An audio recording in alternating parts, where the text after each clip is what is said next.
Assalamu alaikum dear students. So today we are with the last topic of thermodynamics, that is thermal expansion. Thermal expansion ये आपका last topic है जो हमें आज जो है कंप्लीट करना है. तो थर्मल एक्सपेंशन जो है, now thermal expansion is of three types. ठीक है, it's linear thermal expansion, you have superficial, and you have number third cubical this thermal expansion. Cubical. तो थर्मल एक्सपेंशन होता है कि जब आप एक मेटल को हीट प्रोवाइड करते हो तो वो एक्सपेंड होना स्टार्ट करता है. दैट उसका एक्सपेंड होने को हम थर्मल एक्सपेंशन कहते हैं. And reverse is also true. अगर आप उसको टेम्परेचर बाहर निकालोगे, मतलब टेम्परेचर कम कर दोगे, तो उसमें कंट्रैक्शन स्टार्ट होना जो है स्टार्ट होता है. अब हमें थर्मल एक्सपेंशन में हमारा जो है, अब मेटल को आप हीट प्रोवाइड करो, उसमें एक्सपेंशन या कंट्रैक्शन होता है अकॉर्डिंगली. अब ये थर्मल एक्सपेंशन हमारे पास तीन टाइप्स का है. One is linear, second is superficial, and third is what is called as cubical thermal expansion. मगर जो इसमें न्यूमेरिकल जो पूछे जाते हैं या क्वेश्चंस पूछे जाते हैं, that's all about linear thermal expansion हमसे पूछा जाता है. सुपरफिशियल और क्यूबिकल हमारे एग्जाम में बिल्कुल भी नहीं पूछा जाता. स्टिल मैं इसके लिए कुछ फॉर्मूलाज जो है प्रोवाइड करूंगा लास्ट में, मगर डिटेल जो हमें पढ़ना है that is linear thermal expansion. इसके पहले हम फॉर्मूलाज, क्योंकि फॉर्मूला बेस्ड सेक्शन है, इसमें अगर आपको फॉर्मूला आता है तो आप न्यूमेरिकल कर सकते हो. अगर फॉर्मूला नहीं आता तो आप इसको डिराइव करके वहां जो है कोई नई डिस्कवरी नहीं कर सकते. अब जो थर्मल एक्सपेंशन में लीनियर आपको थर्मल एक्सपेंशन है, उसके लिए number first thing is here. देखिए, मैं इसका कंसेप्ट पहले डेवलप करूं कि थर्मल एक्सपेंशन का जो फॉर्मूला होता है वो किसके बराबर, और उसका एक स्पेशल केस, और फिर हम डायरेक्टली न्यूमेरिकल्स पे आ जाते हैं. अब जो है इसमें आपके रॉड है, लीनियर एक्सपेंशन, लेंथ जो एक्सपेंशन होता है. सुपरफिशियल होता है एरिया, मैं लास्ट में फॉर्मूला दूंगा, और क्यूबिकल होता है वॉल्यूम है. लीनियर एक्सपेंशन में मान लीजिए आपके पास एक रॉड है जिसकी लेंथ है L0, और ये जो है at temperature T0, this is possible at temperature T0 that its length is L0 and it's coefficient of that linear expansion is alpha. ठीक है, तो at a temperature T0 we are having a rod, its length is L0 and its coefficient of thermal expansion is alpha. अब आपने temperature बढ़ा दिया या आपने इसको हीट प्रोवाइड किया. जैसे आप इसको हीट प्रोवाइड करोगे तो ये जो है इसमें एक्सपेंशन होगा, और अब जो है इसका जो लेंथ है वो होगा L final. Coefficient of linear expansion जो है वो अल्फा ही रहेगा, और जो टेम्परेचर है दैट्स एट टी फाइनल. ठीक है, this is at T final. तो आपके पास एक रॉड थी जिसका लेंथ था L0, but this is at temperature T0 and it's coefficient of linear expansion जो है, it's property of the material used alpha है. अब आपने हीट जैसे प्रोवाइड किया, इसमें एक्सपेंशन हुआ, तो टेम्परेचर जो है अब T0 से TF आ गया. अब इसकी लेंथ हो गई L फाइनल, एंड अल्फा जो है that is the property of the material, coefficient of thermal expansion कहते हैं इसको. तो ये हो गया इसका फाइनल सिचुएशन कि टेम्परेचर हीट देने पे इसकी लेंथ जो है वो L फाइनल लेंथ जो है क्लियरली दिख रही है, वो बढ़ गई है, क्योंकि टेम्परेचर प्रोवाइड करने से मेटल जो है वो एक्सपेंड होना स्टार्ट करता है. थोड़ा सा होता है बट होता है. अब सर अब कितना हुआ, what is that change in length. तो चेंज इन लेंथ हो गया बराबर, मैं यहां पे लिख दूं, change in length means L final minus L initial, that's L0, क्योंकि फाइनल लेंथ आपकी L फाइनल है, इनिशियल आपकी लेंथ L0 था, तो difference will give the change in length. तो that difference in length we have seen is directly proportional to the original length. जो वो difference in length create हो जाएगा वो डायरेक्टली प्रोपोर्शनल होता है to the original length of the rod, and is directly proportional to that change in temperature, that's temperature difference. आपने जो initial temperature और फाइनल टेम्परेचर में जो डिफरेंस इन टेम्परेचर है उसके प्रोपोर्शनल होता है. Then combining these equations what we have seen is that this change in length that's L final minus L initial is equal to, हम यहां proportionality multiply कर देते हैं, and that proportionality is alpha. This alpha, where alpha is called as coefficient of linear expansion, then it is L0 तो है ही multiplied by del t. अब आप इसको कैरी इधर करिए, दैट LF इज इक्वल, जो फाइनल लेंथ होगी दैट विल बी L0, यहां प्लस हो जाएगा, plus alpha L0 del t. देख लीजिए L0 कॉमन है, वो बाहर आएगा, सो फाइनल लेंथ होगा बराबर इनिशियल लेंथ दैट्स L0, अंदर यहां बचेगा 1 plus alpha, then it is del t. So this is the final length after providing heat to a metal, and जब उसमें एक्सपेंशन हुआ है तो उसका फाइनल लेंथ जो बचेगा अब that will be L0 into 1 plus alpha del t, जहां L0 is the original length at temperature 0, 1 you know alpha is coefficient of linear expansion, and del t is the change in temperature, है ना, temperature में जो change after providing heat, जो आपने heat provide की उसके बाद इसमें जो difference in temperature, that is del t. अब जो अल्फा है यहाँ पे, इसका जो यूनिट होता है दैट इज पर डिग्री सेंटीग्रेड, इसका यूनिट होता है पर degree centigrade. This is also important. तो जितना ये एक मेटल का ज्यादा होगा, जितना ये एक रॉड का ज्यादा होगा, that's coefficient of linear expansion, उतना उसमें ज्यादा चेंज इन लेंथ होगा आफ्टर प्रोवाइडिंग सम हीट। और जितना एक मेटल का ये कम होगा अल्फा, उतना ही उस मेटल में जो है कम चेंज इन लेंथ आएगा after providing heat. So this is what you mean by linear expansion, that you are having initially a rod at temperature T naught, its initial length is L naught, and when you provided it some heat, तो इसमें length जो है वो final हुआ है L final और temperature हुआ T final. अब जो अल्फा जो है that is the property of the material, it's called as coefficient of linear expansion. और जिस मटेरियल का ये ज्यादा उसमें एक्सपेंशन भी ज्यादा होता है, और जिस मटेरियल का ये कम उसमें एक्सपेंशन भी कम होता है। Then what is the change in length sir here, that is final length minus initial length is proportional to original length and is proportional to the change in temperature here. Then removing the proportionality and multiplying there with alpha, alpha is this thing what is called as coefficient of linear expansion, जो मैंने आपको बोल दिया। फिर L naught को इधर carry किया, final length का फॉर्मूला ये आया, and this is how we calculate the final length here, या even we can calculate the change in length here।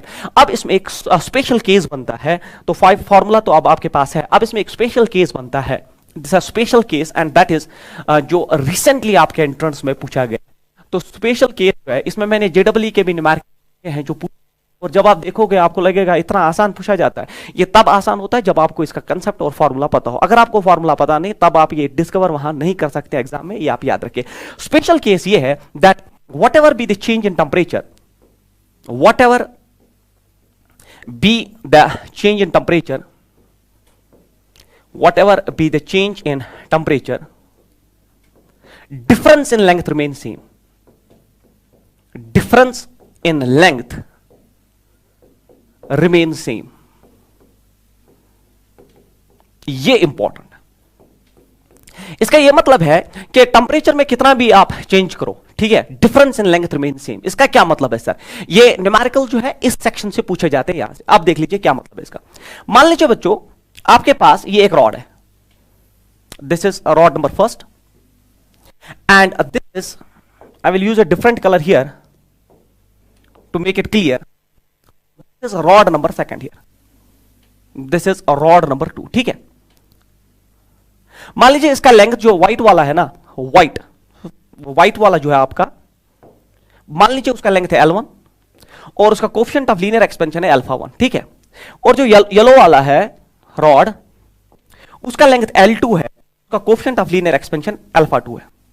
They are at temperature T naught, that's initial temperature, both rods are at temperature T naught, and the difference in length here is del L, ठीक है। This is the difference in length। Now it's clear here that difference in length here is del L। Initial length इसकी L1, alpha 1 इसका coefficient of linear expansion, इसकी length L2, the coefficient of linear expansion is alpha 2, and they are initially at temperature T0, और इनमें initial difference in length है del L। अब आपने इसको temperature change कर दिया, ठीक है। Now you have change the temperature here. अब मैं यहां पे दिखाऊंगा, आपने टेम्परेचर चेंज कर दिया T नॉट से T फाइनल। जब आपने T नॉट से T फाइनल टेम्परेचर चेंज कर दिया, तो हमारा जो स्ट्रक्चर है वो ऐसा होगा कि इसमें भी तो एक्सपेंशन हुआ होगा, तो थोड़ा सा लंबा मैं बना देता हूं यहां पे क्लियरली। एंड जो रॉड नंबर सेकंड है आपका, उसमें भी तो एक्सपेंशन हुआ होगा, ठीक है। देख लीजिए उसमें भी तो एक्सपेंशन हुआ होगा, तो ये आ गया उसमें भी एक्सपेंशन, क्योंकि आपने हीट प्रोवाइड की। अब जो रॉड नंबर फर्स्ट है बच्चों, जो रॉड नंबर फर्स्ट है अब आपका, उसका लेंथ अब हुआ होगा L1 डैश, ठीक है। अल्फा तो कांस्टेंट है, उसमें कोई चेंज नहीं होगा। और जो रॉड नंबर सेकंड है, इसका लेंथ होगा L2 डैश। तो अल्फा 1 जो है, इसका अल्फा 1 है, तो मैंने लिख दिया, और इसका जो है अल्फा 2 है। तो ये जो है, ये है एट टेम्परेचर T फाइनल, ठीक है। टेम्परेचर T फाइनल पे ऐसी सिचुएशन है। अब जो यहां पे चेंज इन लेंथ हुआ है, that is del L, I represented by del L dash. तो ये आप पहले देख लीजिए, हमारे पास इनिशियली सिस्टम है जिसमें मैंने दो रॉड्स लिए, एक का लेंथ L1 है, उसका अल्फा 1 है कोएफिशिएंट ऑफ लीनियर एक्सपेंशन, और फिर दूसरा रॉड है आपका जिसका लेंथ L2 है, कोएफिशिएंट ऑफ लीनियर एक्सपेंशन उसका अल्फा 2 है एट टेम्परेचर T नॉट, और initially there is a difference in length that is del L। और फाइनली आपने क्या किया, जब आपने हीट प्रोवाइड की, मान लीजिए इसका लेंथ L1 डैश, नेचुरल सी बात, हीट प्रोवाइड करने पे एक्सपेंशन हुआ, इसका लेंथ हुआ होगा L2 डैश, अल्फा 1 अल्फा 2 पे कोई चेंज नहीं आएगा, और ये टेम्परेचर टी फाइनल पे है, और इस वक्त अब जो डिफरेंस इन लेंथ होगा डेल एल डैश। अब मुझे बोलो, देखो what ever be the change in temperature, आप कितना भी डिफरेंस इन टेम्परेचर करो, मान लो यहां पहले डिफरेंस ऑफ टेम्परेचर था, ये था for example this is 8 and this is 10, तो ये हो गया 2 डिग्री का टेम्परेचर डिफरेंस था। अब आपने टेम्परेचर और चेंज कर दिया, आप मान लो ये 10 है और ये 12 हो गया, तो डिफरेंस इन टेम्परेचर जो है आपने टेम्परेचर्स डिफर कर दिया, तो difference in temperature will be also दिया। Whatever be the change in temperature, temperature में कोई भी चेंज आप लाओ, difference in length remain same, ऐसा न्यूमेरिकल में क्लियरली विजिबल होता है। मैं जब न्यूमेरिकल्स आपको कराऊंगा तो उसमें वही लिखा होगा जो फाइनल पॉइंट जिस पे हमें फिर न्यूमेरिकल करना है, that difference in length remain same. उसका ये मतलब है कि यहां का डेल एल जो है, जो यहां पे डिफरेंस इन लेंथ है, वो डेल एल डैश के बराबर है। So that is what do you mean by whatever be the change in temperature, आप टेम्परेचर में कोई भी चेंज करो, जो डिफरेंस इन लेंथ है वो सेम रहेगा, मतलब जो यहां पे डिफरेंस इन लेंथ है डेल एल, वो इस डेल एल डैश के बराबर होगा। अब आप डेल एल अगर आप देखोगे यहां पे, वो होगा सीधे L2 माइनस L1। यहां पे डेल एल डैश देखोगे, आपको L2 डैश निकालना है, दैट इज अभी हमने वो फॉर्मूला डिराइव किया, L not into 1 plus alpha 1, तो अल्फा 1 इसके लिए इंटू डेल टी। इसी तरह इसके लिए L2 डैश होगा L naught initial length, that is 1 plus alpha then del t, जो टेम्परेचर डिफरेंस होगा, तो फिर जो है आप L2 dash minus L1 dash करोगे, तो यहां पे डेल एल है बराबर L2 माइनस L1, यहां डेल एल डैश है बराबर L2 dash minus L1 dash. So whatever be the change in temperature, आप कोई भी चेंज टेम्परेचर में करो, difference in length remain same, मतलब del L here is equal del L dash. अब जब इसमें आप न्यूमेरिकल वैल्यू ड्रॉप करते हो, that is the derivation part, है ना, ईयर लॉन्ग कोर्स का वो पार्ट होता है, जब इसको आप डिराइव करते हो, जो फाइनल रिजल्ट आता है that is L1 alpha 1 is equal L2 alpha 2। This is the final result which you have to remember to solve numericals. मतलब इसमें न्यूमेरिकल डाटा डालने के बाद इसका L2 माइनस L1, इसका L2 dash minus L1 dash put करने के बाद जो फाइनल फॉर्मूला रिड्यूस होकर हमारे पास आ जाता है, वो होता है L1 alpha 1 is equal L2 alpha 2। L1 alpha 1 जो हो गया इसका, देन L2 अल्फा 2 इस प्रोडक्ट के बराबर होता है। तो जब भी आप न्यूमेरिकल में देखोगे दैट लीनियर एक्सपेंशन में क्वेश्चन में लिखा है that whatever be the change in temperature the difference in length remains same, तो आप हमेशा यूज करोगे L1 alpha 1 is equal L2 alpha 2। अब इसकी एप्लीकेशन जो है उसमें मैं न्यूमेरिकल्स में क्लियरली दिखाऊंगा, but this case is very important, it's a special case. और अगर आप देखोगे न्यूमेरिकल इसी केस से आपके एंट्रेंस में पूछे जाते हैं, और रिसेंटली भी पूछे गए हैं, इवन JEE में भी इसी सेक्शन पे न्यूमेरिकल्स पूछे गए। अब ये जो है ना, इसको हम जनरलाइज भी कर सकते हैं, इस कंसेप्ट को मैं जनरलाइज कर सकता हूं, क्योंकि मैंने आपको पहले ही बोल दिया कि थर्मल एक्सपेंशन हमारे पास 2-3 टाइप्स के होते हैं, linear expansion, superficial and cubical. तो मैंने आपको ये भी साथ में बोल दिया कि आपके एंट्रेंस में सिर्फ लीनियर एक्सपेंशन पे न्यूमेरिकल्स पूछे जाते हैं, सुपरफिशियल और क्यूबिकल नहीं पूछे जाते हैं, मगर इसको हम जनरलाइज कर सकते हैं। तो अगर वहां पे भी हम लिखे सुपरफिशियल में जब एरिया चेंज होता है, whatever be the change in temperature difference in area remain same, तो वहां आप लिखेंगे A1 alpha 1 A1 beta 1 is equal A2 beta 2, क्योंकि वहां कोएफिशिएंट ऑफ सुपरफिशियल एक्सपेंशन जो है हम बीटा से डिनोट करते हैं। इसी तरह अगर वॉल्यूम में चेंज आ जाए तो हम लिख सकते हैं यहां पे V1 gamma 1 equal to V2 gamma 2, that is coefficient of cubical expansion, gamma से हम डिनोट करते हैं। Alpha is coefficient of linear expansion, beta is coefficient of superficial expansion and gamma is coefficient of cubical expansion. ये चीजें आप याद रखें, but believe me यहीं से पूछा जाता है। और हम क्वेश्चन नंबर 1 की तरफ चले जाते हैं। क्वेश्चन नंबर फर्स्ट देख लीजिए, ये हो गया आपका क्वेश्चन नंबर फर्स्ट। आप पढ़िए, a rod of length 40 centimetre has the coefficient of linear expansion alpha 1 equal this 6 into 10⁻⁸ that is degree centigrade. Another rod of length L has the coefficient of linear expansion alpha 2 equal this. If the difference in length of the two rods always remains same at all temperatures, then the value of alpha is. तो question में answer है if the difference in length, और आप believe करो ये recently आपके entrance में पूछा गया है, रिसेंटली। तो जैसे ही लिख रहा है if the difference in length of the two rods always remain same, मतलब difference in length is always the same there at all temperatures, then the value of L is. तो पहली रॉड का length दिया है, देख लीजिए जब हम सॉल्यूशन में जाएंगे तो मैं थोड़ा सा डायग्राम बना देता हूं, जरूरी नहीं है फिर भी आपको समझाने के लिए। ये आपका रॉड फर्स्ट है, इसका लेंथ दे दिया है, कितना दिया है 40 सेंटीमीटर, और इसका अल्फा दिया है, इसका अल्फा 1 दिया है, और वो बराबर है दैट इज 6 into 10⁻⁸, ठीक है, पर degree centigrade, that is alpha का यूनिट। और जो दूसरा रॉड है आपका, उसका लेंथ L दिया है और वही निकालना है आपको, और उसका अल्फा भी दिया है आपको, that alpha 2 is also provided and that is 4 into 10 raised power -8 पर डिग्री सेंटीग्रेड। तो ये आपको दिया है, मगर क्वेश्चन में क्लियरली आगे लिखा है if the difference in the length of the two rods always remain same at all temperatures then the value of L is. इसका कंक्लूजन तो मैंने पीछे पढ़ा दिया आपको, you are direct going to use here L into alpha 1 is equal L into alpha 2। अब आप value drop करिए, L जो है आपका दैट इज 40, अल्फा 1 आपका जो है that is 6 into 10 raised power -8, L जो है वो निकालना है, अल्फा 2 आपको दिया है दैट्स 4 इंटू 10 रेस्ट पावर -8। अब मुझे बोलिए 10 रेस्ट पावर -8, 10 रेस्ट पावर -8, 4 10 जा 40 हियर, 6 इंटू 10 इज 60, तो L is equal 60 centimetre should be the answer. अब मुझे बोलिए कितना आसान है, मगर ये आसान सिर्फ उस स्टूडेंट के लिए है जिसको न्यूमेरिकल में फॉर्मूला पता है, कंसेप्ट पता है कि कब ये फॉर्मूला आपको यूज करनी है, तब जाके आप इस न्यूमेरिकल को कर सकते हो। अदरवाइज अगर आपको फॉर्मूला पता नहीं है फिर आप ऐसा न्यूमेरिकल नहीं कर सकते। बिलीव रिसेंटली किसी एग्जाम में पूछा गया है और ये जो है इस पैटर्न के क्वेश्चन आप एक्सपेक्ट कर सकते हो अपने एग्जाम में। Question number 2, question number 2 is see the design of a physical instrument requires that there be a constant difference in length. देखिए यहीं पे उड़ा दिया ना क्वेश्चन को, difference in length is constant. जैसे उसने बोला difference in length is remaining constant, तो you can use that L1 alpha 1 is equal to L2 alpha 2। तो ये होता है क्वेश्चन जो है कैसे वो बनाता है और आपका वो कंसेप्ट चेक करता है कि आपने ये पढ़ा है या नहीं पढ़ा। अगर आपने पढ़ा है तो न्यूमेरिकल किया जा सकता है, अगर आपने इसका फॉर्मूला इससे पहले नहीं देखा तो बिल्कुल आप ये वहां नहीं कर सकते। तो design of physical instrument requires that there is a constant difference in length of 10 centimetre. मतलब डिफरेंस इन लेंथ जो है वो कंटिन्यूअसली 10 सेंटीमीटर रह रहा है between an iron rod and a copper cylinder. तो आपके पास एक आयरन रॉड है और आपके पास एक कॉपर सिलेंडर है, ठीक है, side by side eight all temperatures. मतलब कोई भी टेंपरेचर डिफरेंस, कोई भी टेंपरेचर आप कितना भी चेंज करो तो difference in length is always there 10 centimetre. तो हमसे पूछा गया अल्फा ऑफ आयरन भी दिया है, अल्फा ऑफ कॉपर भी दिया है, देयर लेंथ्स आर, मतलब हमें उनकी ओरिजिनल लेंथ्स निकालनी है। ये अर्लियर क्वेश्चन ही है बट थोड़ा सा डिफिकल्ट बना के, और आप इसका सोल्यूशन देख लीजिए आप इसमें मैं 2 रॉड्स लेता हूं, ये एक रॉड हो गई और ये हो गई इसकी दूसरी रॉड, ठीक है, they are laid side by side, मगर one is of iron and another is of copper. मान लो ये कॉपर है और ये है आयरन, ठीक है। अब कॉपर का जो है मैं मानता हूं लेंथ L1 और मैं मानता हूं वो L है, ठीक है।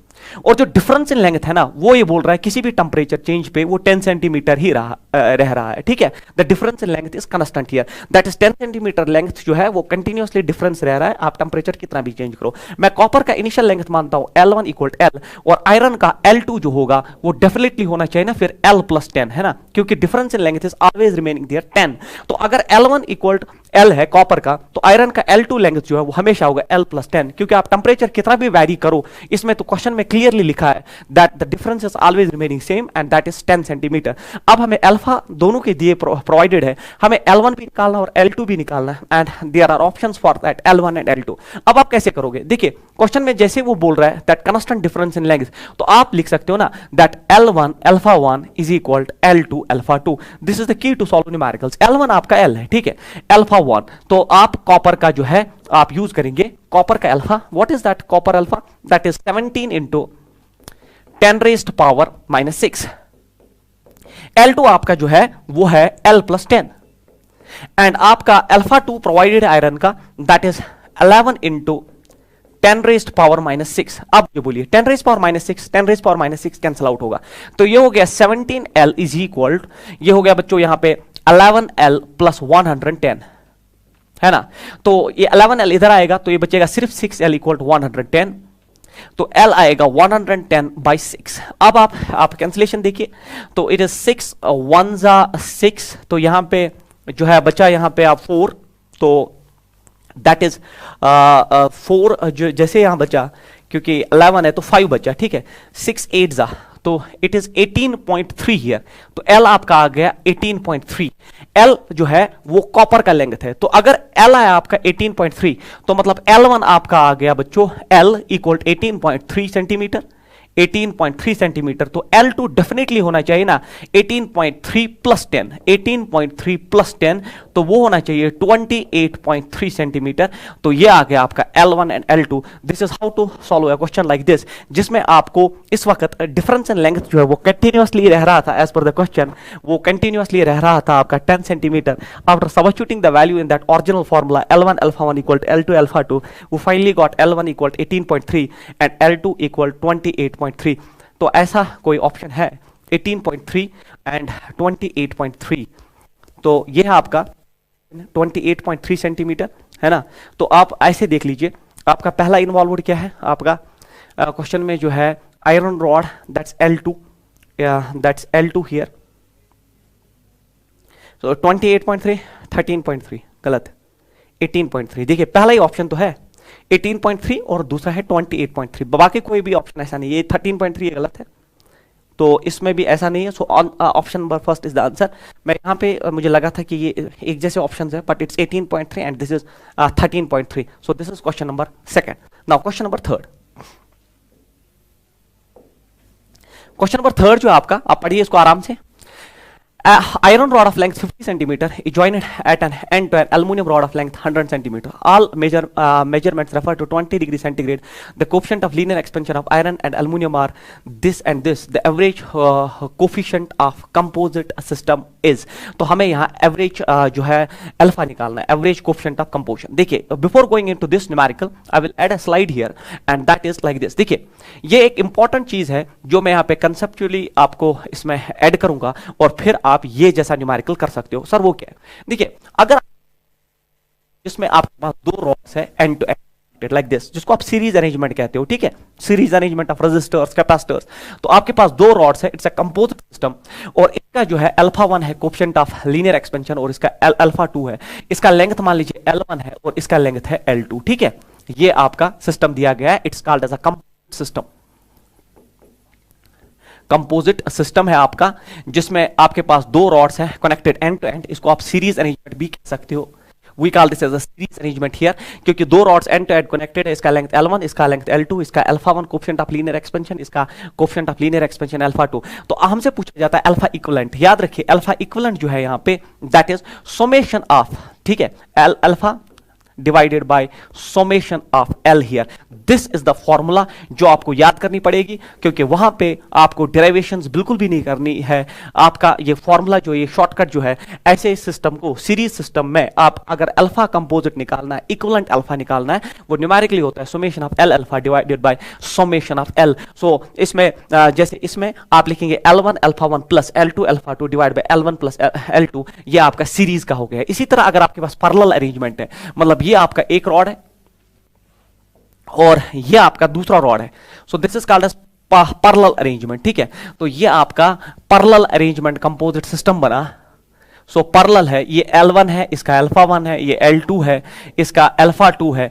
तो इसका जो L that's equivalent, that's coefficient of linear expansion equivalent parallel case में, तो बनता है summation of alpha by L whole divided by summation of 1 by L। तो ये हो गया आपका पैरेलल अरेंजमेंट का। अल्फा भी प्रोवाइडेड है, L भी प्रोवाइडेड है, और summation of 1 by L। So this is for series grouping of conductors and that is for parallel grouping of conductors. Series grouping में कंपोजिट सिस्टम जो है उसका L इक्विवेलेंट अल्फा जो है वो इसके बराबर होता है, that summation of L alpha divided by summation of L। And in parallel case we will simply go by this formula, that is summation of alpha by L divided by summation of 1 by L। इससे आप जो है numerical बहुत कम time में calculate कर सकते हो। तो ये दूसरा फार्मूला था जो आपको बिल्कुल क्लियर करके जाना है, then only you can solve numerical. अब इस पे एक न्यूमेरिकल जो है आपने भी देखा था, वो न्यूमेरिकल में यहाँ पे आप दिखाता हूँ आपको। और iron rod of length 50 centimetre, आपके पास एक आयरन रॉड है 50 सेंटीमीटर का, तो लेंथ इज प्रोवाइडेड हियर, ठीक है। Is jointed to an at an end to an aluminium rod of length. तो एल्युमिनियम रॉड का लेंथ भी दिया गया है। तो दो रॉड्स हैं, they are connected end to end, लिखा है is jointed at an end. तो ये ऐसा सिस्टम है ना, फिर तो मतलब ये आपका आयरन रॉड है। तो पहला आपका बच्चों जो है N iron rod, so it's iron rod, इसका लेंथ दिया है 50 सेंटीमीटर। फिर आपके पास दूसरा रॉड जो है दैट्स प्रोवाइडेड ऑफ एल्युमिनियम, ठीक है, ये आपका दूसरा रॉड है, इसका लेंथ है आपका 100 centimetre. They are connected at an end to end with each other, so it's a series grouping here. तो of length this all measurements refer to 20 degree centigrade. मतलब इस एक्सपेरिमेंट में जो हमने टेंपरेचर रखा है initially T0, that's 20 degree centigrade. The coefficients of linear expansion of the iron and aluminium are, तो coefficients of linear expansion दोनों के हैं, अल्फा आयरन भी है, alpha sorry I don't know ये पीछे कैसे गया, ये है। तो आपका आयरन का भी अल्फा और एल्युमिनियम का भी अल्फा प्रोवाइडेड है। The average coefficient of composite system, जैसे एवरेज कोएफिशिएंट पूछ रहा है, तो चूंकि ये सीरीज अरेंजमेंट है, तो मुझे बोलिए अल्फा इक्विवेलेंट डायरेक्टली होगा बराबर summation of L alpha, that is L1 है ना, summation of L alpha divided bye summation of L, अभी पीछे मैंने लिख दिया। अब पहला रॉड जो है दैट इज लेंथ इज 50, उसका अल्फा मुझे बोलिए आप, आयरन का दिया गया है, so this is iron and then this is copper, of iron and copper. Iron का 12 इंटू 10 रेज्ड पावर -6, देन प्लस आपका जो है L2 दैट्स 100, और L2 आपको अल्फा 2 भी दिया है that's 24 into 10 raised power -6 divided by the total length that is 50 plus 100 here, ठीक है, दैट्स 50 प्लस 100। अब इसमें हम देखेंगे कैंसिलेशन कैसे होगी। एल इक्विवेलेंट अल्फा जो है आपका, तो 10 रेज पर -6, 10 रेज पर -6 जो है कॉमन बाहर आएगा, आ गया। उसके बाद आपका जो है मैं इसमें 50 बाहर निकाल देता हूं, इसमें 50 कॉमन बाहर आएगा, अंदर क्या बचेगा, इधर यहां बचेगा 1 और मल्टीप्लाइड बचेगा 12 प्लस यहां बचेगा 2, ठीक है, 2 मल्टीप्लाइड बाय यहां जो है 24, तो ये हो गया कॉमन चीजें बाहर, और डिवाइडेड बाय 150। चलिए 150 में 0 0 कैंसल, 5 3 15, 5 3 15 ये। अब मुझे बोलिए आप, it's 12 into 1 is only 12 there, and 24 into 2 is here 48। तो इक्विवेलेंट अल्फा जो है आपका दैट इज 10 रेज पावर -6, ये हो गया बच्चों यहां पे 12 plus 48 that 60 divide by 5 divided by 3 here, so 320 is a 60, so equivalent alpha जो है that's 20 into 10 raised power -6 per degree centigrade। so देख लीजिए ऐसा ऑप्शन है 20 into 10 raised power -6 should be the answer here, that is equivalent alpha आपका जो है वो 20 into 10 raised power -6 आना चाहिए, so that is option number 3 here। now ऐसा क्वेश्चन भी अब आप आराम से कर सकते हो। उसके बाद question number next, question number next है here a brass rod and a lead rod each 80 centimeter long at 0 degree centigrade are clamped together at one end with their free ends coinciding. The separation of free ends of the rods if the system is placed in a steam bath is very important question again here। चलिए इसका पहले diagram हम बना देते हैं। इसका diagram जो है वो कैसा होगा, इसका डायग्राम ऐसा है कि आपके पास दो रॉड्स है अभी ब्रास एंड लेड की, देखिए इनका एक साइड जो है फिक्स कर दिया गया, तो अगर ये ब्रास रॉड है and second rod is here of lead, ठीक है, so one is brass and another is lead. यहां पे लिख दूं मैं, ये ब्रास है आपका and second is PB that's lead, one side is fixed here, a brass rod and a lead rod each 80 centimetre, ओ गलती हो गई, सॉरी फॉर दिस, क्योंकि each are of same length, they are of same length here, ठीक है, they are of same length here, so initially they are having same length and that is 80 centimeter, it's provided। so a brass rod and a lead rod each 80 centimeter long at 0 degree centigrade are clamped together और temperature 0 degree है, ठीक है, initially the temperature here is 0 degree centigrade at one end with their free ends coinciding, the separation of free ends of the rod if the system, now it's placed in steam bath, steam bath means 100 degree centigrade। जैसे आप इसको 100 degree centigrade पे दोगे तो brass का अलग alpha है, आपका लेड का अलग अल्फा है, तो लेड का ज्यादा अल्फा है तो वो ज्यादा फैल जाएगा, उसके एक्सपेंशन ज्यादा होगा और ब्रास का कम होगा, तो मतलब अगर ये आपका ब्रास है तो लेड जो है उसका एक्सपेंशन ज्यादा होगा। ये कहां पे है, एट 100 डिग्री, स्टीम बाथ का मतलब ही है 100 डिग्री सेंटीग्रेड। तो हमसे पूछा गया है कि the separation of free ends, तो ये जो यहाँ डिफरेंस इन लेंथ है ये कितना होगा, दैट्स आवर क्वेश्चन।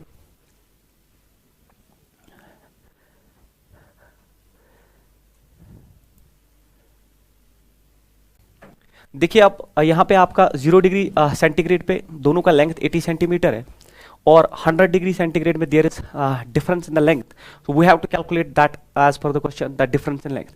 तो मुझे बोलिए आप, इसका जो फाइनल लेंथ है मैं मानता हूँ L1 होगा आफ्टर दिस, है ना, आपने जब हीट प्रोवाइड किया और टेम्परेचर चेंज किया, और इसका लेंथ होगा L2। अब सर L1 कितना होगा, L1 होगा ना बराबर L0, वो तो दोनों के लिए बराबर है, initially 80, then it is 1 plus alpha 1, वो हो गया ब्रास का, मैं लिखूं यहाँ अल्फा 1, ठीक है, एंड डेल्टी दोनों का आप देखिए सेम ही है, दैट्स 100 डिग्री सेंटीग्रेड। इसी तरह L2 जो होगा वो होगा L0, क्योंकि इनिशियली तो सेम लेंथ है, it is 1 plus alpha 2, then it is del T.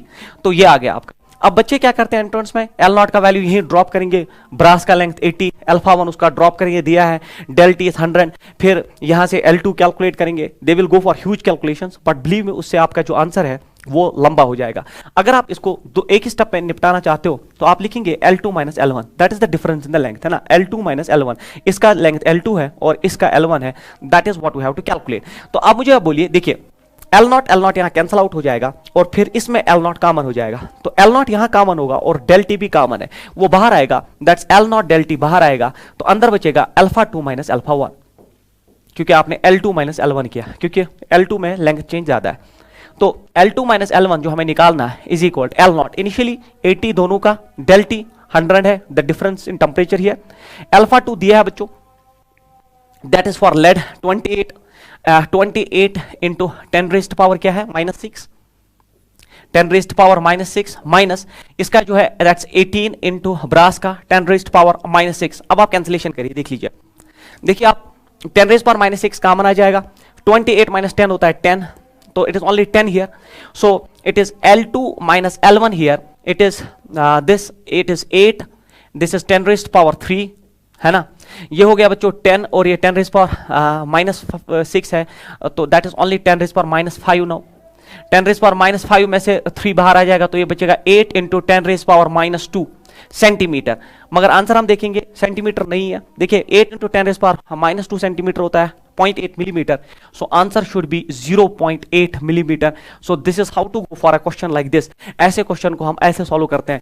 तो जब भी आपको ऐसा क्वेश्चन पूछा जाए जिसमें आपको चेंज इन लेंथ निकालना हो, आप यहाँ इस इक्वेशन में वैल्यू ड्रॉप मत करिए, उसका जो रीजन है वो ये है, आपकी कैलकुलेशंस लेंथी हो जाएंगी, और उसको खत्म करने के लिए आप क्या करो, पहले डिफरेंस ही निकालो, फिर देखो वेरिएबल्स कौन कौन सा, उनका वैल्यू ड्रॉप करके आप आंसर निकाल सकते हो। उसके बाद क्वेश्चन नंबर नेक्स्ट जो है, that is for a pendulum clock. Before going into this numerical,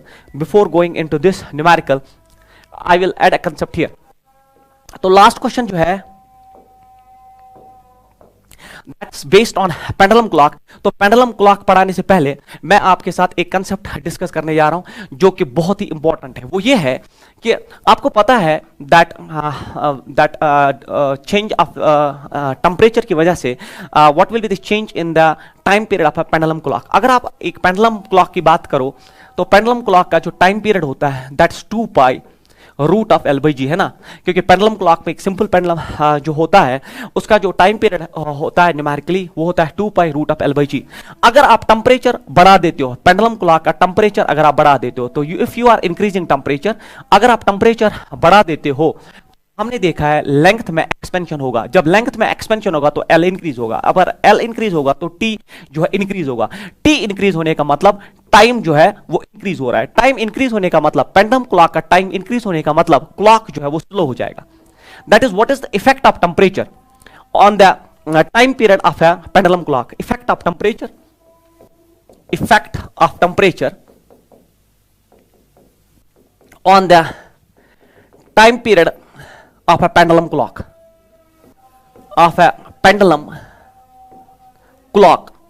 तो पेंडुलम क्लॉक में क्योंकि एक सिंपल पेंडुलम होता है उसका टाइम पीरियड ये होता है, अगर आप टेम्परेचर बढ़ाएंगे तो उसकी लेंथ बढ़ेगी, लेंथ बढ़ने से उसका टाइम पीरियड बढ़ेगा तो क्लॉक स्लो हो जाएगा। इसी तरह अगर आप टेम्परेचर कम कर दोगे तो उसका लेंथ जो है वो कम होगा, है ना, कंट्रैक्शन होगा लेंथ का, तो टाइम पीरियड जो है वो कम हो जाएगा। टाइम पीरियड कम होने का मतलब जो है वो फास्ट हो जाएगा। तो ये दो चीजें होती है, that is what is effect of temperature on the time period of a pendulum clock. Pendulum जो क्लॉक का जो टाइम पीरियड है वो इफेक्ट होता है बाय इंक्रीजिंग टेम्परेचर, वो स्लो हो जाता है क्योंकि टाइम पीरियड बढ़ने का मतलब स्लो होना, और वो टाइम पीरियड डिक्रीज होता है अगर आप हीट रिमूव कर दोगे और लेंथ कंट्रैक्ट होगी। अब लॉस और गेन ऑफ टाइम, जो लॉस और गेन ऑफ टाइम जो होता है न्यूमेरिकली होता है बराबर 1/2 alpha del theta into T. This is the formula for that, ठीक है। This is what you have to remember for your entrance. जो लॉस और गेन ऑफ टाइम होगा, जैसे यहां पे स्लो हो गया है ना, तो यहां लॉस हो गया, तो यहां फास्ट हो गया, तो गेन ऑफ टाइम हो गया। तो मुझे बोलिए लॉस और गेन ऑफ टाइम जो है वो न्यूमेरिकली होता है 1/2 alpha coefficient of linear expansion, del theta मतलब टेंपरेचर वेरिएशन जो चेंज आया टेंपरेचर में, and T is that time period. आप कितने टाइम पीरियड के लिए निकालना चाहते हो? आप 1 आवर के लिए निकालना चाहते हो तो 1 आवर डाल दीजिए, आप पूरे दिन के लिए निकालना चाहते हो तो आप जो है 24 आवर्स यहां पे ड्रॉप करिए in SI system, that's 86400 seconds. तो this is how to calculate the loss और gain of time period when you change the temperature and what is the effect on the time period of a pendulum clock. इस पे मैं directly numerical दिखाऊंगा जिससे आपका concept जो है वो बिल्कुल क्लियर हो जाएगा। जैसे न्यूमेरिकल जो है वो ये है, बहुत इंपॉर्टेंट न्यूमेरिकल है, अब पूछा जा सकता है, clock with metal pendulum beating seconds keeps correct time at 0 degree centigrade. मतलब अगर आपका पेंडुलम क्लॉक जो है 0 डिग्री सेंटीग्रेड पे है तो आपको करेक्ट टाइम दिखा रहा है। अब क्वेश्चन में है if it loses 12.5 seconds a day at, देखिए आपने टेंपरेचर बढ़ा दिया, टेंपरेचर आपने जैसे बढ़ा दिया, हम पीछे जाएंगे उस पर, देखिए आपने जैसे टेंपरेचर बढ़ाया लेंथ बढ़ा तो स्लो हो गया, तो स्लो होने का मतलब इट विल लूज टाइम, है ना, स्लो होने का मतलब इट विल लूज टाइम, वही बोल रहा है कि 25 डिग्री सेंटीग्रेड 0 से 25 डिग्री स्लो हो गया तो it will lose time if it loses this much of seconds a day, पूरे दिन के लिए। तो आपको पूरे दिन के लिए आपको देखना है कि इतने सेकंड्स लूज कर रहा है। The coefficient of linear expansion of the metal is, तो हमें अल्फा निकालना है। तो मैंने आपको अभी फॉर्मूला दिया that is loss of time, loss, क्योंकि गेन और लॉस बराबर होता है, इसमें फॉर्मूला इक्वल, यहां लॉस है तो लॉस ऑफ टाइम आप ड्रॉप करेंगे 1/2 alpha del theta multiplied by T. Loss of time आप देखिए 12.5 सेकंड्स दिए हैं इज इक्वल टू 1/2 अल्फा आपको निकालना है। डेल टी आप देखिए 100 दिया है, नहीं 100 नहीं सॉरी 25 दिया है बच्चों, देख लीजिए आप, क्योंकि 25 minus 0 is 25 multiplied by T, और T is in a day that's 86400 seconds होता है, 24 आवर्स न्यूमेरिकली होते हैं 86400 सेकंड्स। अब देखिए 12.5 इंटू 2 होता है सीधे 25, 2 यहां से चला गया, अल्फा उधर ही रखिए इज इक्वल, ये आ जाएगा नीचे 1/86400 दैट इज पर degree centigrade, per degree centigrade should be the alpha here, or option number first is the answer. So this is how to calculate questions on loss or gain of time, numerically half of alpha del t into t। अब t अगर 1 our के लिए बोलता तो मैं 1 our drop करता, 12 hours के लिए मैं 12 आवर्स ड्रॉप करता, उसका फिर सेकंड्स में लेता, क्योंकि पूरे डे के लिए पूछ रहा था तो हमने 86400 सेकंड्स लॉस ऑफ टाइम जो है यहाँ पे कैलकुलेट किया, न्यूमेरिकल अल्फा ये आया। So this concludes our that is what we call as linear expansion जो है, और मैंने आपको पहले ही बोल दिया था कि लीनियर एक्सपेंशन से ही आपके न्यूमेरिकल्स पूछे जाते हैं। वो सारे न्यूमेरिकल्स जिस पैटर्न के भी थे उसका आइडिया भी मैंने, उसके फॉर्मूला भी ड्रॉप कर दिए यहाँ पे, और फिर आपको इस पे न्यूमेरिकल्स भी दिखाए। अब अगर इसमें मैं एक चीज ऐड कर दूं that is superficial and cubical expansion. तो सुपरफिशियल एक्सपेंशन होता है, सुपरफिशियल एक्सपेंशन आना है, एरिया हो सकता है या क्यूबिकल एक्सपेंशन जो है, ये जो है इससे आपका न्यूमेरिकल नहीं पूछा जाता है, क्योंकि हमारे सिलेबस में लीनियर एक्सपेंशन से न्यूमेरिकल्स पूछे जाते हैं। तो क्यूबिकल सुपरफिशियल एक्सपेंशन में जो फाइनल एरिया होगा वो होना चाहिए initial area A nought then it's 1 plus यहां बीटा होता है डेल टी, देखिए बराबर हमने वहां पढ़ाया था final length L F equal initial length that's L not, है ना, एल नॉट पढ़ाया था, इक्वल 1 प्लस अल्फा टी, क्योंकि वहां अल्फा होता है यहां बीटा होता है, कोएफिशिएंट ऑफ सुपरफिशियल एक्सपेंशन कहते हैं इसको। सो this is the final area, ये फॉर्मूला बना। इसी तरह क्यूबिकल में वॉल्यूम होता है, फाइनल वॉल्यूम होगा बराबर initial volume then it is 1 plus it is gamma, तो यहां कोएफिशिएंट ऑफ क्यूबिकल एक्सपेंशन होता है then multiplied by del T. तो बिल्कुल एनालॉगस फॉर्मूलाज है जो आपने लीनियर एक्सपेंशन के पढ़े, वो इंपॉर्टेंट जो है उसी फॉर्मूला से मैंने ये दो फॉर्मूला सीधे लिख दिए। वहां सिर्फ था फाइनल लेंथ इनिशियल लेंथ, यहां final area initial area, final volume initial volume, और वहां अल्फा था, यहां बीटा है, beta is coefficient of superficial expansion and coefficient of cubical expansion is gamma. अब इनमें रिलेशनशिप होता है दैट्स वेरी इंपॉर्टेंट, जिसे आपके जेडब्ल्यू में भी क्वेश्चन पूछा गया है, दैट्स रिलेशनशिप। देखिए रिलेशनशिप में बच्चे गलती करते हैं, मैं आपको यहां पे क्लियर करना चाहता हूं। अगर मटेरियल आइसोट्रोपिक है, ठीक है, अगर मटेरियल आइसोट्रोपिक है, सर आइसोट्रोपिक कौन सा मटेरियल होता है? आइसोट्रोपिक एक ऐसा मटेरियल होता है जिसमें लेंथ में भी उतना ही चेंज डायमेंशन आता है जितना ब्रेड्थ में, और जितना ब्रेड्थ में आता है उतना ही आपके जो है वॉल्यूम में भी आ जाता है। तो ये एक ऐसा मटेरियल होता है आइसोट्रोपिक मटेरियल जिसमें हर एक डायमेंशन में इक्वल चेंज इन लेंथ आ जाए। अगर इक्वल चेंज इन लेंथ आ जाए ऐसे मटेरियल को हम आइसोट्रोपिक मटेरियल कहते हैं। और आइसोट्रोपिक मटेरियल के लिए करेक्ट क्या है दैट अल्फा जो होता है वो बीटा बाई 2 और वो होता है बराबर गामा बाई 3, या reverse is also true that gamma होता है बराबर 3 टाइम्स अल्फा, या बीटा जो होता है वो 2 टाइम्स अल्फा आइसोट्रोपिक के लिए। बगर अगर आपका मटेरियल एन आइसोट्रोपिक है, ठीक है, ये आप याद रखिए, ये पूछा जाता है आपके एग्जाम में, आपके जेडब्ल्यू में, आपके नीट में एक्सपेक्टेड। एन आइसोट्रोपिक हो गया, लेंथ में एक वेरिएशन है, ब्रेड्थ में दूसरी वेरिएशन है, और हाइट में कुछ और वेरिएशन है, क्योंकि एक लेंथ जो है वो ब्रास का बना है, आपका हाइट जो है वो लेड का बना है, आपका विड्थ जो है वो फॉर एग्जांपल आयरन का बना है। तो डिफरेंट डायमेंशंस में डिफरेंट चेंज आ जाएगा लेंथ्स में। उस केस में याद रखो आप, जो गामा होता है वो होता है बराबर alpha 1 plus alpha 2 plus alpha 3, क्योंकि गामा में 3 डायमेंशंस आ जाएंगे, ठीक है। अल्फा 1 हो गया ब्रास में, फॉर एग्जांपल ये हो गया कॉपर में, ये हो गया एल्युमिनियम में। अगर ये तीनों मटेरियल्स बराबर है तो गामा आ जाएगा ना 3 टाइम्स अल्फा, तो वो तो है यहाँ पे gamma is equal 3 times alpha. तो जेडब्ल्यू में न्यूमेरिकल पूछा गया था जिसमें अल्फा 1 अल्फा लिया था उसने, अल्फा 2 उसने अल्फा लिया था और अल्फा 3 लिया था 2 अल्फा, तो उसने पूछा था नेट गामा क्या होगा। So when the material is anisotropic always go by this formula alpha 1 alpha 2 and alpha 3, और अगर तीनों बराबर है तो alpha plus alpha is 3 alpha, gamma is 3 alpha. So this concludes our chapter that is thermodynamics, जिसमें KTG पहले हमने start किया, फिर थर्मोडायनेमिक्स पे चले गए। थर्मोडायनेमिक्स में फर्स्ट लॉ, सेकंड लॉ और फिर उसके रिलेटेड कंसेप्ट, वो सारी चीज़ें। फिर मैं आपका रेडिएशन पार्ट में चला गया। फर्स्ट हमने जो है कंडक्शन वाला पार्ट जो है वो कंप्लीट किया, फिर रेडिएशन, और अब जो फाइनल इसमें था दैट्स थर्मल एक्सपेंशन, वो ये हो गया। With this we conclude this whole chapter and I believe कि आप सबको अच्छा लगा होगा। आप अपने एंट्रेंस के लिए मेहनत कीजिए और इस पूरे सीरीज को अच्छी तरह से आप एक बार रिवीजन में लाइए, आपका बहुत हेल्प होने वाला। Okay, thank you.